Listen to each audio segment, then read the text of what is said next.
Wrestling has been a rough ride in 2021, hasn't it? But in the afterglow of a great Royal Rumble, and appropriately on this Groundhog Day, let's find out whether we're going to see a Bill Murray-esque breaking of the cycle or another 6 weeks of winter.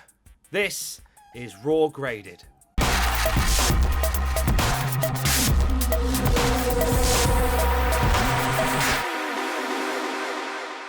Monday Night Wrestling has been a rough ride in 2021, hasn't it? But in the afterglow of a great Royal Rumble, and appropriately on this Groundhog Day, will we see a Bill Murray-esque breaking of the cycle? Or are we getting another 6 weeks of winter? This is Raw Graded.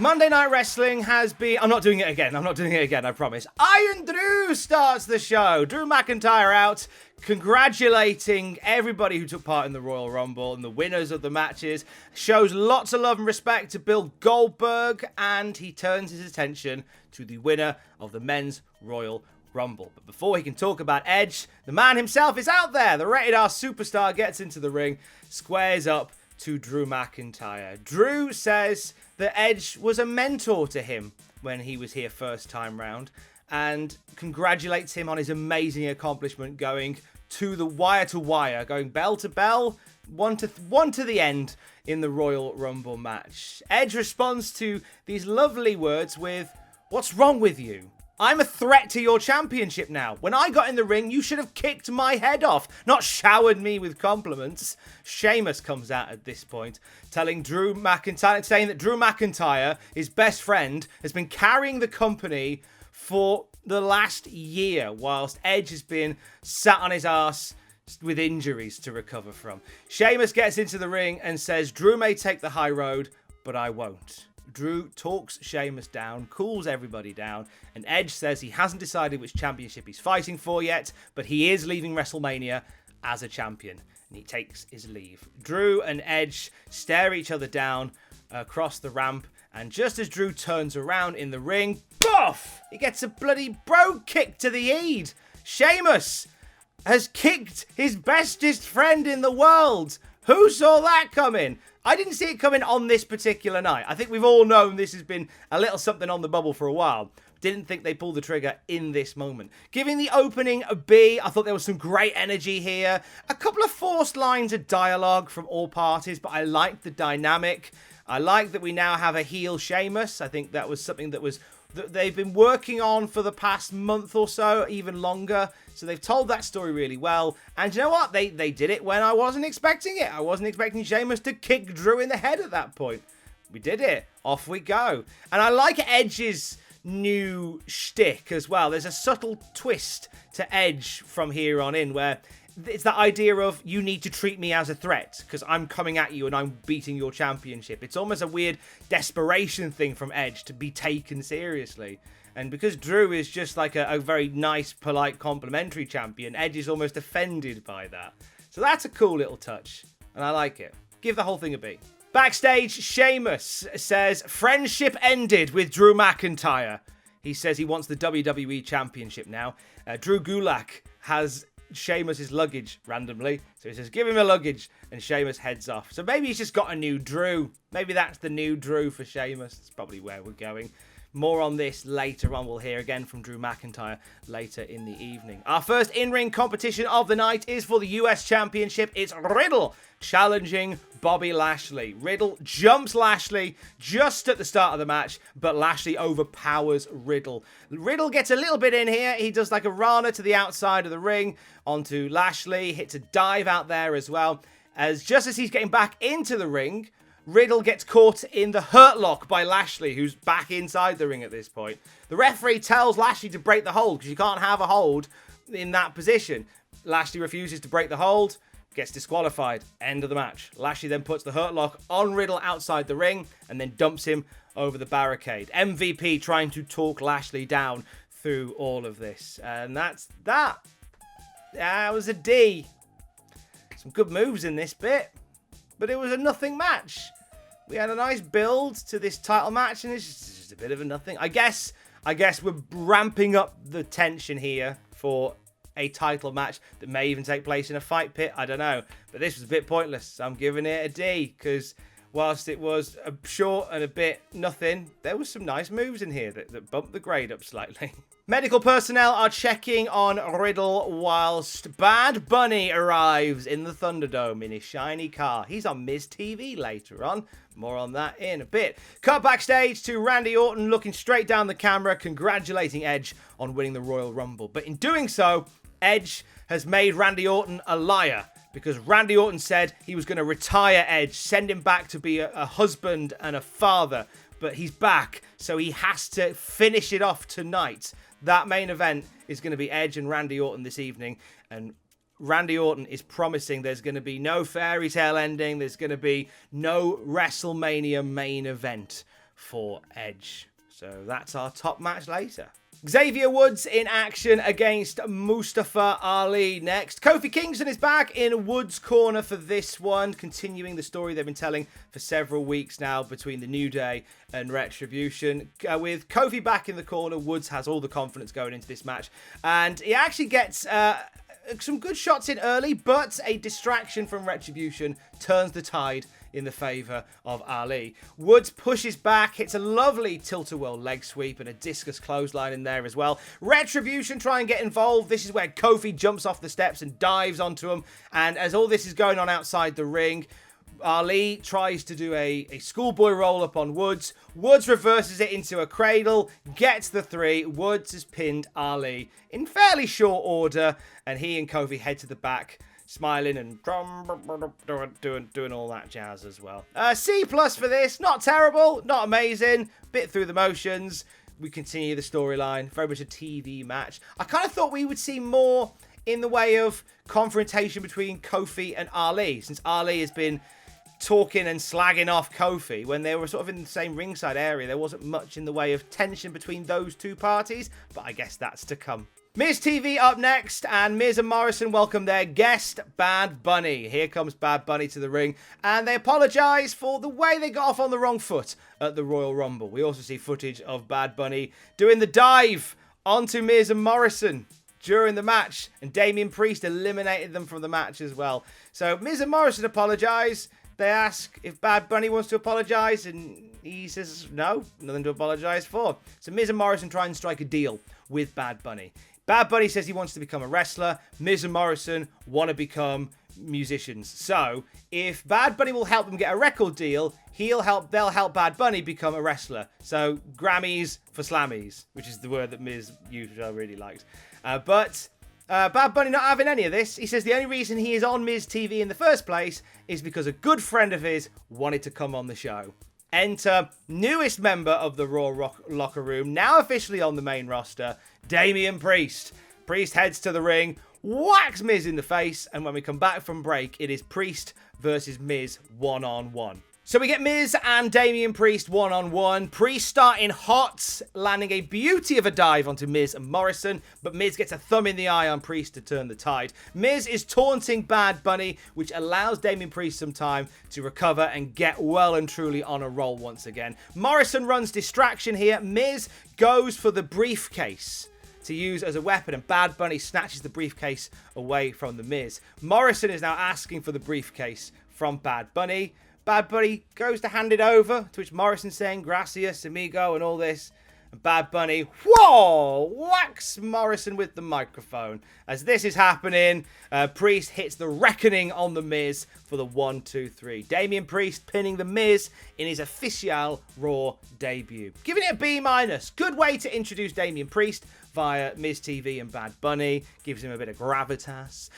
Good match as well. Not a great match. Very much a TV match designed to get Priest over on Monday Night Raw. Yeah, it was good. It's good stuff. Wasn't great. It was good stuff. Tag team titles on the line next as the Hurt Business take on the Lucha House Party. MVP on commentary for this one as well. Champs starting off strong. Some good doubles work from Lince Dorado and Gran Metalik, but Shelton's able to muscle out quite a bit of it. And overall, apart from a few brief flurries, the Hurt Business pretty much dominate this one. Metalik gets a hot tag at one point and lands some really lovely crisp aerial maneuvers. Dorado gets caught on a dive from Benjamin outside the ring, and Metalik just crashes into everybody to bring it all down. Get a series of splashes for a near fall from the Luchas, with Shelton Benjamin breaking the cover. Cedric lands a beauty of a running knee, and as he's celebrating how brilliant his move was, Shelton Benjamin tags himself in and hits pay dirt for the 1, 2, 3. Little bit of frustration between Cedric and Shelton at this point. MVP calms them down and raises their hands as the winners. This is a B- for me. Fun match with some good chemistry between all parties involved. Again, very much a TV match here. Wasn't great, wasn't terrible. I'm giving it a B-. We have a top contenders match for the WWE Women's Tag Team titles next. It is Charlotte Flair and Asuka, who are desperate to get back their championship, so they're teaming up again tonight, and they are facing Dandy, Mandy Rose, and Dana Brooke, and the new team of Lana and Naomi. Feels very thrown together. We get a picture-in-picture which explains why they're teaming, and basically Naomi knows what it's like to be on the sidelines, so they kind of bonded over being injured.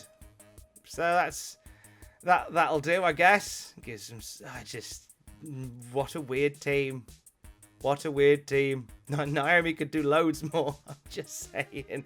But anyway, lots of quick tags throughout this one. Some early dominance by Dandy as well. It says something to the women's tag team division, where Mandy Rose and Dana Brooke are like the only real sensible tag team in amongst this, because you've got Charlotte and Asuka, who, whilst they've been champions, have only had like 2, maybe 3 matches together as a tag team. And then you've got Dandy, who keep losing, but they're at it all the time. And then you've got Naomi and Lana, who have just been introduced tonight. So it's a weird one, this division. Flair gives Dandy a bit of a shoe-in, though. After the break, hot tags to Asuka when the going gets a bit tough. Lana tags herself into the match at one point and ends up getting worn down by Charlotte in pretty quick succession. Lana escapes a powerbomb, tags Naomi. We see some great, brief back and forth with Lana and Naomi, but that is probably the highlight of this entire match.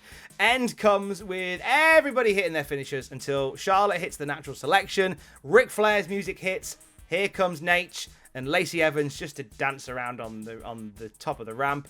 And Charlotte sort of sadly tags Asuka in and leaves. And Asuka, all on her own, gets into the ring going, what's going on? She gets hit by Naomi with the rear view, and Naomi pins Asuka. And not only has Naomi and Lana pinned the Raw Women's Champion, but they're now top contenders for the WWE Women's Tag titles on their first night as a tag team. Okay. This is a C-. The action wasn't the worst, but a lot of this whole setup is a mess. The women's tag division really needs a lift. It needs some focus again, because we had this wonderful summer with Bayley and Sasha Banks, just workhorse champions every week, just putting those belts on the line against established combos on different brands, and stealing the night every night. And we've gone from that to they're literally just throwing together tag teams to put into a top contenders match. I'm not wanting to get bogged down in the logistics of how wrestling rankings work, but when you've got Charlotte Flair and Asuka, who lost the title, so technically deserve a rematch, they're in the top contenders match, even though they should have a match anyway. You've got Dandy, who can't buy a win. They're in the top contenders match. Then Naomi and Lana, who had a cup of coffee backstage and went, do you want to be a tag team? Yeah, all right, mate, let's do it. Oh, you're in the top contenders match. It's a messy situation. There needs to be some serious focus on the women's tag division, I believe. We go backstage where we hear from Iron Drew. And Drew is very upset about Sheamus' actions. He's bordering on tears at this point, actually.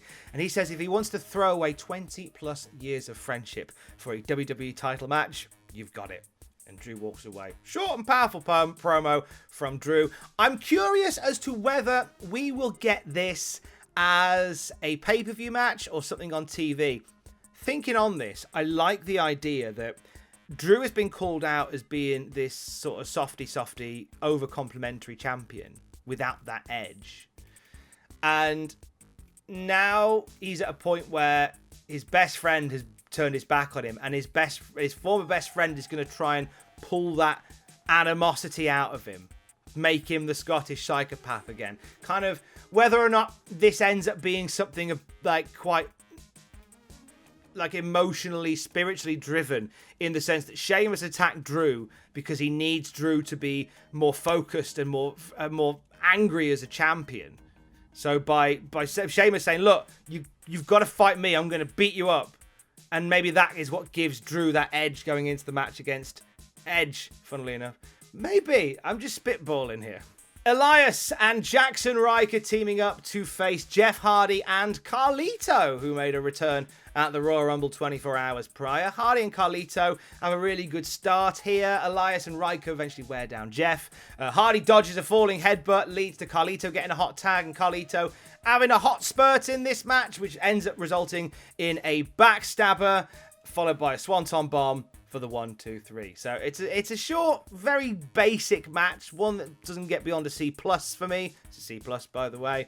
That brings Carlito back into it. I don't know whether Carlito will be permanent. It's nice to see him again. He looks great, but boy, this boy is better as a heel. Oh, he's better as a heel. He just felt very generic here. Like, I feel like I think we had a video. We did have a video sort of showing a bit of history of Carlito early on. I'd like to have seen a promo before this match. Something with him backstage interacting with somebody new, just to kind of give us that flair again. I feel like we would have had room for that. If we're going to keep Carlito, we've got to put a bit more meat on the bone, which is what I'm saying. But it was a fine match. It was all right. We get a video talking about the Edge and Orton rivalry in great detail, and then we cut backstage to Edge cutting one of those doomy, gloomy promos in the bowels of the Thunderdome, where he says there's a black cloud called Randy Orton over the head of him and his family, and he says that Orton isn't trying to retire him to be a better husband and a better father. That's not the case. Orton is doing it because he's jealous of what Edge brings, and it eats him alive. And Edge says he has to beat Randy Orton tonight because Edge is now on the road to WrestleMania. He has to get closure. He has to lift this black cloud, and he has to beat Orton in the main event tonight. So a lot of passion from Edge in this short promo. Sells us on the main event. Yeah, he has got to beat him. He has got to move on. We'll get to that later. After the break, Edge is walking backstage and he sees Damian Priest, to which he says, "Good job last night. You impressed me. Welcome aboard." And we get a little handshake between Damian Priest and Edge, which is a nice bit of endorsement. Could it be foreshadowing? Ooh, it might be. Alexa Bliss and Nikki Cross up next. Nikki should have been in the mix a while ago. This is the first time we've seen her with Alexa Bliss in quite some time, and I feel like they've missed a trick with it. Nikki charges at Bliss. Alexa playfully dodges, then Nikki just starts screaming at Alexa Bliss. "What do you want from me? I want nothing to do with you. If this is who you are, well done. Do you want to fight? Okay, let's go." And off they go. They start fighting. Nikki's very aggressive in this one. Alexa very playful, but when she's in control, the offense is still very sweet and saccharine. Like, it's constant, like, hooking the leg and then thinking. She introduces a new move to her arsenal, does Alexa Bliss. It's the hopscotch stomp, where she does the hopscotch moves and just kicks them in the gut. The 2K guys were backstage at the Royal Rumble. No doubt they'll be backstage on Raw last night as well, doing video capture and research for the next game. So I'm expecting the hopscotch stomp to be in the next game, and it will be every character I make's finishing move. I'm just saying. Cross escapes the Sister Abigail, charges into the corner, but as she does so, Alexa Bliss transforms back into Goddess Alexa Bliss mode. This time, not looking frightened and scared, but looking very confident and ready to mix it up with Nikki Cross. So Nikki tries to shake this off, manages to start fighting with Alexa Bliss, throws her into the corner again, and then she turns back into Playground Nikki, into Playground Alexa once again. And Nikki's just baffled by this. She ends up eating a modified Sister Abigail shortly after this. Alexa hooking the arm in a slightly different way and poof, bringing her down for the 1, 2, 3. And Alexa Bliss, without having to go into full indestructible mode, has defeated Nikki Cross. This is going to be a C+ again. A lot of C+ this week. Good enough TV match with some fun shenanigans in there. I feel like Nikki has been an afterthought lately, so I was glad to see her on TV tonight, and I hope this leads to doing something more with Nikki Cross, because she's excellent. As Alexa Bliss heads up the ramp after the match, Randy Orton's music hits, and Randy heads down to the ring for his. So Bliss and Orton have a little stare, and they go their separate ways. And Randy Orton gets into the ring. His match next. It's our main event of the evening, and he's taking on Edge. Edge brings it to Orton straight off the bat. Goes for the anti-venom, and Orton manages to smack Edge's head to the ground to get out of it and take control in Randy Orton's sort of slow, methodical style. He dissects Edge until Edge lands an execution for a near fall. He attempts a spear, but Orton turns it into a running power slam. Nearly wins off that one, then rolls him shoulder first into the turnbuckle post, and Orton's back in control from here until we see, after we come back from break and we've got uppercuts and body blows from Orton. Edge hits a diving clothesline off the ropes and throws Orton off the apron into the barricade, but doesn't want to lose the match by a count out, throws him back into the ring. And that is a mistake there, because Orton gets back in the ring, rolls to the other side, and as Edge goes out to meet him, Orton grabs him, drops him onto the table, throws him back into the ring. Shortly after this, we get a draping DDT, and Orton is sizing up for the RKO. And all of a sudden, you hear the spooky Playhouse music. Camera pans up, and Alexa Bliss, bathed in a purple spotlight, is just sat on the top rope. And suddenly this like ooze just starts pouring out of her mouth. It's just like a dark reddish black goo. And Orton's baffled by this, doesn't see Edge coming at him with a spear for the 1, 2, 3. And Edge pins Orton. Edge gets the win, draws a line under that story for now, and that's how we end Monday Night Raw, with Edge pinning Orton with help from a goo-dribbling Alexa Bliss. B for the match, it wasn't anywhere near some of the amazing stuff they have done together, but it was a good TV main event here. The Bliss spot at the end was certainly different, and whilst it doesn't give you that decisive finish to the Edge and Orton thing, it certainly gives you room for Edge to move on now and focus on other challenges ahead. Possibly one on a Friday night instead of a Monday night. That's some of the rumblings that we're hearing today. This could be the last time we see Edge on Monday Night Raw. Quite possible. We'll find out, won't we? But a decent enough main event. Not the best they've had, but it was good. Overall this week, I'm giving Monday Night Raw a B-. I thought this is a marked improvement on stuff that they have been doing as of late. I thought all the matches were a bit lacking. They weren't the most dynamic of matches that we've had on episodes of Raw, but it kind of felt like they're all holding back a little bit here. But there was some good storyline stuff here, some good development of things. I'm certainly intrigued with what Drew and Sheamus have got cooking up. They've got to sort out the women's tag division. Asuka getting pinned in that match is diabolical. She's the Raw Women's Champion, for God's sake. We need to sort the tag division out pretty quickly. Put some meat on the bones of Carlito if you're going to bring him back in more often than not. And yeah, off we go to WrestleMania. We're on the road now. There's a couple of service stations on the way, so we can stop for a piss. But we're very much on the road to WrestleMania. Have a great day. Stay safe. Love you. Bye.